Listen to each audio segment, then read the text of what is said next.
So, welcome to this week's podcast episode for the Financial Freedom for Physicians podcast. And today we're going to be talking all about small business operations, optimizing your business efficiency, and your basic operations. And today, as you know, on the podcast, we advocate for four types of freedom. First is financial, second is emotional, third is time and location freedom. And I try and bring guests that are absolutely stellar in any of the areas, and I try to bring it to your audience for your educational benefit. So today we have Sylvia Inks, and Sylvia is a business coach, speaker, author, and financial coach. She spoke at the FinCon conference in Austin this year, one of the biggest conferences for finance and media. And to read her bio, she's a business strategist, financial expert, and speaker who teaches small business owners how to make sense of their numbers so they know what to do differently and build multiple profitable income streams. She's helped coaches, consultants, and creative experts find hidden opportunities to make more money without having to chase down more leads. She is the author of the #1 Amazon best-selling book, Small Business Finance for the Busy Entrepreneur: The Blueprint for Building a Solid, Profitable Business. She's been a guest on podcasts such as Side Hustle Nation, Influencers Radio, His and Her Money, The Military Money Show, Paychecks and Balances, and Couple Money. She holds a bachelor's in business administration from UNC Chapel Hill. And before starting her business, she worked as a financial consultant for Accenture, one of the world's largest consulting firms, helping Fortune 500 organizations achieve their business and financial goals. She lives in Raleigh with her husband and 2 sons. So without much ado, let's welcome Sylvia. Welcome. Great. Thank you so much. I'm so excited to be here. Yes, I was alluding to, we both connected at FinCon this year. We both spoke there, and you had a great presentation. And today, like I said, I try to bring people from different parts that have offer value to the physician audience. So I know a lot of physicians today, they're running small businesses. They don't really know how to do it. They want to make it more efficient, more effective. So that's what we're going to talk about today. But before we begin, tell us more about yourself, how you got started. Again, how I got started, I just saw so many small business owners making the same mistakes over and over again. I come from a family actually of that small business owner as well as employee. And my father, I saw the pros and cons of owning a small business. And I also saw that even if a business was successful 2 years ago, doesn't mean it's going to stay successful. So for me, I see so many great small business owners end up having, cash flow issues or end up having to close up shop, even though they had a great product or service. And when I dig down into it, a lot of times it just came down to the finances. Didn't have anything to do with not having, a great product or service. So my passion is to help small business owners stay in business. That's awesome. And the thing is, what I've noticed is that school teaches us how to be great, specialists, engineer, lawyers, doctors, dentists. And they teach us the craft of skill, but there's a lot of other skills that we need to learn that we're not learning, such as financial education, how to start and run a business. So you help uh, small business owners start businesses, make them more efficient. And so tell us, if so I'm a physician. I just got out of residency fellowship. I'm starting my practice. What are some of the key things I would want to know if I were to go to start my own practice? Yeah, two things definitely is number one, making sure that you have the tools and processes in place to run an efficient business. Because if you are, especially as a physician, if you are basically kind of trading your time for money, you want to be efficient as possible. You don't want to be doing a lot of the manual task over and over again, where that takes time away from running, seeing patients. So tools and processes are like a big thing for me that I help a lot of small business owners with. And the second piece, I know sometimes physicians might not have a lot of control over this, is just pricing, making sure that you are pricing your services in a way that you are able to run a profitable business. That's wonderful advice. And what's interesting is that you were in our pre-conference call. You were talking about one of your clients. He was a physician, and also had trouble and he was struggling in running his business. So tell us more about what you're starting to see in terms of some of the mistakes that you're commonly seeing when you're consulting with these small business practices, when you're coaching clients, etc. Yeah, the biggest thing again is the systems, not having a system in place, having everything manual. So I'm really big on, if there's things that you're doing more than two, three, four times, then that's something that you need to be able to automate. You need to be able to have systems in place. For, the one of the biggest things that I see with small business owners is that they are wasting a lot of time trying to schedule appointments with people. So across the board, it's whether it's trading a lot of voicemails or, trading a lot of emails to try to schedule appointments. So like scheduling tool is the number one biggest tool that I tell everybody. Like I see so many small business owners want to spend money on like advertising or social media, but all of a sudden, but yeah, that's great. But then when they're doing so many things manually in their business, like they might be losing prospects and customers. Because one of the biggest things I've seen is, sometimes if it takes too long to try to get an appointment, or you're trading a ton of emails, people will just go to somewhere else. They'll schedule, while they're waiting to hear back, or they're struggling, they may just pick up the phone and call someone else. Or if the other person has a way to easily schedule online, they're going to go with the other person that's easier to book an appointment with. Mhm. Um, so are you seeing a lot of, for example, a lot of small business owners? So in the past, it used to be, for especially for physicians, it used to be, you had administrative staffing, you had charts, you had paperwork, and now, a lot of these things are being digitized. A lot of things are being automated. So tell us some of the tools that you offer, as well as some of the trends that you're seeing in terms of the tools being used in today's digital age.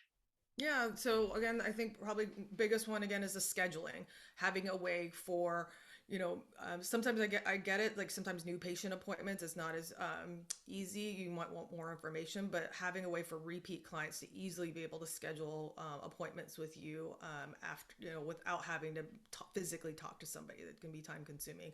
The tool that I personally like for service-based business owners is called Book Like a Boss. It's really Yeah. great. You can even actually request upfront payment. So if you're a business, let's say that has a lot of no shows, or you want to minimize no shows, you can ask people to pay upfront and have put their credit card information in order to actually book a time slot on your calendar. So that's a big one. Um, and the other one for other service-based business owners, I'm really big on using tools like DocuSign, like a contract-based system, if you need something that's going to be signed. So I think from a physician's standpoint, where I could see that is like making sure there's a way that people can do intake forms online. Instead of waiting until last minute to get into the office and not letting people, do any of the forms up front, and having everybody do it but through paper, then all of a sudden there's needs to be manual input into it afterwards, right? So having a way to be able to allow people to do some of that paperwork up front, and digitize even better, right? Like being able to have that directly into a CRM system, a customer relationship management system, where you have all that data and you're not having to rely on somebody to re-enter data again. Yeah. That's the biggest one, is like having some sort of contract system, or some sort of intake system where you can get that information up front. Yeah, yeah, you pointed to there's so many ways of there's so many ways to efficient make your business better and more effective, especially in terms of the intake system. I know a lot of ERs they're using now, they have what's called scribes, and they basically document what the ER physician is doing when they're taking in the patient. And I know a lot of companies are starting to use artificial intelligence to start to really automate these things. So when it comes to your tools, you said it correctly. A lot of things that just are repetitive, that are dull, these things can be automated into electronic and the digital realms to save money and things. So Yeah.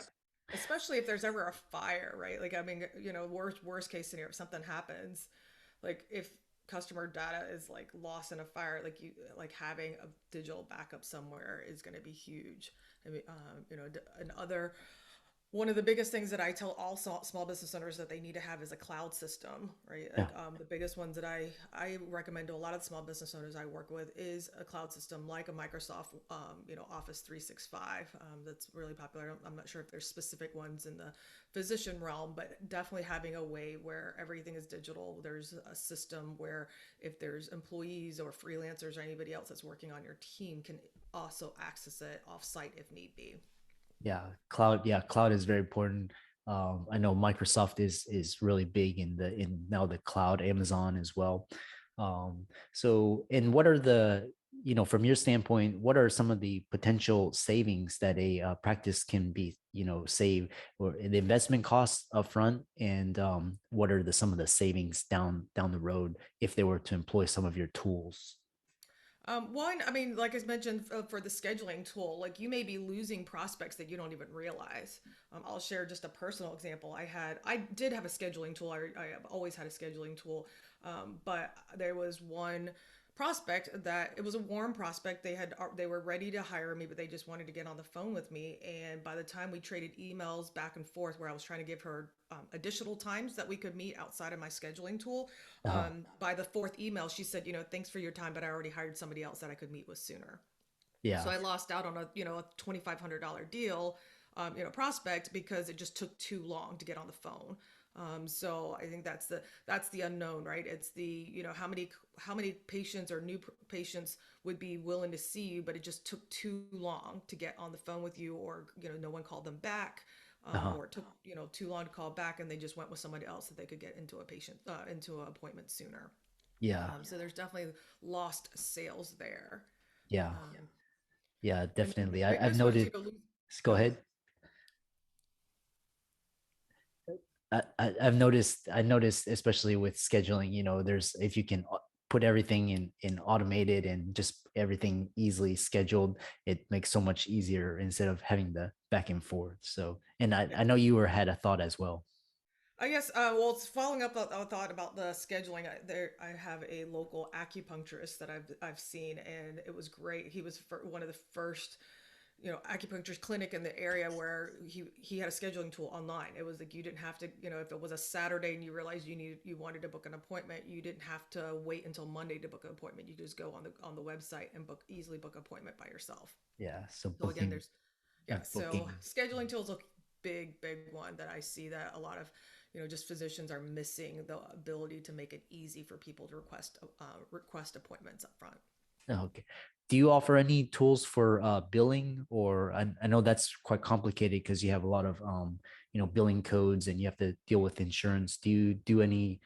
I know, especially, I know your other clients may not have to do that, but describe some of the billing tools that you offer for small businesses.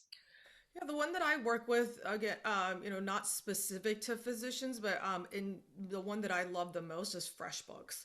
It's one where it allows you to invoice. You could do proposals as well as invoicing. Through that, you can even bill clients on a retainer basis. So a lot Uh, of times, again, it takes away from having to remember to invoice someone. I've had clients before where they forgot to invoice someone because they did it manually, versus a okay. tool like FreshBooks. If you've got a patient that you're seeing, or a person that you're seeing consistently or recurring, you can make it on a retainer basis and say, bill this client 199, 299 a month for the next 6 months, or every month until I cancel this recurring invoice. So FreshBooks is the one that I recommend to all my service-based business owners, because it was really meant for service-based business owners. QuickBooks tends to be really confusing to a lot of small business owners, and Yeah. you do absolutely have to have a CPA and a bookkeeper who knows QuickBooks to set it up properly, because I have had I have had a health professional who didn't set up QuickBooks correctly, thought that they would save some money and have their own office staff set it up. And then 6 months into it, realized, when they hired a CPA bookkeeper, realized they set up some of the initial setup incorrectly. They had Uh, to pay money for that person to literally strip it out and restart everything from scratch. And so they basically paid almost double what they would have had they just paid up front. So definitely QuickBooks is a little bit more complicated. uh, But for service-based business owners who aren't having to deal with inventory, etc., FreshBooks is super easy, and you can easily see your profit and loss for the business on a monthly, almost instantaneous basis. Like you can pull up the reports and see it as long as all your bank and credit cards that you're using for the business is connected to the FreshBooks systems. You can immediately, on a daily basis, you can log in and see what your profit and loss is. yeah. Awesome. This is a fantastic conversation. We could do an entire workshop on this. I know so many physicians there are interested in your products and services. And we may have you back on the future episode. So I know you wrote a book as well. And what are some of the ways that physicians can go and learn more about you? Take advantage of your products and services and stay in contact with you. Yeah, you mentioned my book at the beginning of the podcast. So yes, my book, Small Business Finance for the Busy Entrepreneur, is available on Amazon. But you can also go on to my book URL. It's smallbusinessfinancebook.com. And it's 21 kind of lesson learned from small business owners, from experienced business owners to even six-figure business owners, all the kind of lessons learned and mistakes that I've seen business owners make with their finances and how they set up their business. So I put it in this book so it's easy to follow. You can jump straight to the chapter that you need help with the most. Uh, And even my own physician has used my book as a kind of go-to guide on how to better run his practice. So uh, awesome. And for the audience and listeners, all of Sylvia's resources and links will be included in the show notes. So, Sylvia, thanks so much for being on the show, and we hope to have you back in the future. great. Thank you so much.